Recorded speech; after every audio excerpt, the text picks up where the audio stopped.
गहरे जंगल के एक कोने में एक गरीब चिड़िया रहती थी, रानो चिड़िया। उसका एक छोटा सा घोंसला था और उसकी एक प्यारी सी बेटी थी, गुड़िया। एक दिन रानो चिड़िया अपने घोंसले में बैठी हुई थी। वो अपनी बेटी गुड़िया को प्यार से सहला रही थी। बेटी, हमारे पास खाने को कुछ नहीं बचा। आज फिर हमें भूखा सोना पड़ेगा, लेकिन मैं कल कुछ अच्छा लाने की कोशिश करूँगी। माँ, चिंता मत करो, भगवान हमारी मदद करेंगे।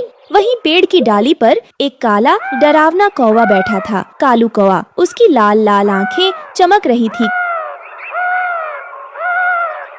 ओ रानो, फिर से भूखी हो? क्यों ना मेरे लिए काम करो। मेरी नौकरी करोगी तो कुछ खाने को मिल जाएगा। मैं मेहनत से कमाऊंगी, भीख नहीं मांगूंगी।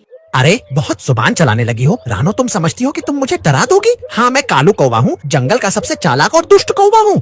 कालू कौवे, किसी का मजाक मत उड़ाओ। गरीबी का दर्द बहुत बड़ा होता है। कालू कौवा उड़कर वहाँ से चला जाता है, लेकिन रानो सहमी हुई थी। वहीं दूसरी तरफ जंगल में एक गहरी गुफा थी, जहाँ एक सुनहरी नागिन ध्यान में बैठी थी।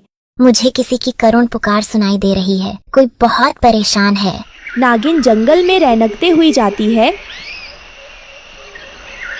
और रानो के घोंसले के पास पहुँचती है। हे चिड़िया, तुम इतनी उदास क्यों हो? कौन हो तुम? मुझे मत सताना, मैं बहुत गरीब हूँ। डर मत, मैं तुम्हारी मदद करने आई हूँ। फिर रानो चिड़िया नागिन को अपनी गरीबी और कालू कौवे के अत्याचारों के बारे में बताती है। नागिन उसकी बातें ध्यान से सुनती है।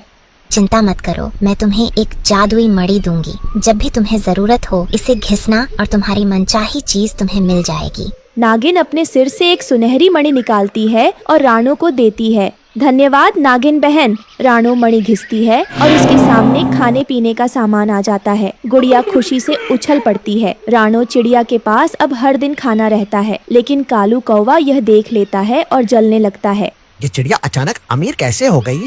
जरूर कोई जादू है। कालू घोंसले की तरफ उड़ता है और मौका देखकर मणि चुरा लेता है। अरे नहीं, मेरी जादुई मणि, अब क्या होगा? अगर यह नागिन जिंदा रही तो मेरी ये मणि कभी भी वापस लेने आ सकती। मुझे इससे छुटकारा पाना होगा। वह एक योजना बनाता है और एक लोमड़ी से मिलने जाता है और उसके कान भरता है। अरे लोमड़ी बहन, जंगल में एक नागिन ने जादुई फल उगाए हैं। अगर तुम उसे मार दो तो उसके खजाने पर तुम्हारा हक होगा। इच्छाधारी नागिन, उसका मतलब तो वो जादू से कुछ भी बना सकती है। हाँ, और वो रानो चिड़िया को खजाना देने वाली है। अगर हम उसे पकड़ लें तो सारा खजाना हमारा हो सकता है। सच? फिर तो मुझे उसे पकड़ना ही होगा। लोमड़ी चुपके से नागिन की गुफा की ओर बढ़ती है। अरे नागिन, बाहर निकलो, आज तुम्हारी आखिरी रात है। नागिन समझ जाती है कि कोई चाल चली गई है। वह गुस्से में बाहर आती है। किसने तुम्हें मेरी गुफा तक पहुंचने की हिम्मत दी? लोमड़ी नागिन पर हमला करती है, लेकिन नागिन अपनी शक्ति से खुद को बचा लेती है। एक भयंकर लड़ाई होती है। वहीं रानो चिड़िया और गुड़िया चिड़िया दूर से यह सब देख रही होती हैं। माँ, नागिन माँ पर हमला हो रहा है, हमें कुछ करना होगा। हाँ, हमें उसकी मदद करनी होगी। उसने हमारी बहुत मदद की है। रानो चिड़िया जंगल में आग लगा देती है, जिससे लोमड़ी डरकर भाग जाती है। धन्यवाद रानो, तुमने मेरी जान बचाई। फिर रानो चिड़िया नागिन को सब कुछ बता देती है। नागिन अब सब समझ चुकी थी कि यह चाल किसकी थी। उस दुष्ट कौवे की ये हिम्मत, मैं उसे सबक सिखाऊंगी। कालू, मैं केवल एक साधारण नागिन नहीं, इच्छाधारी नागिन हूँ। मेरे धैर्य को मेरी कमजोरी मत समझ। तूने लोमड़ी के साथ मिलकर मुझ पर जाल बिछाने की कोशिश की। अब तू मेरी शक्तियों का असली रूप देखेगा। कालू।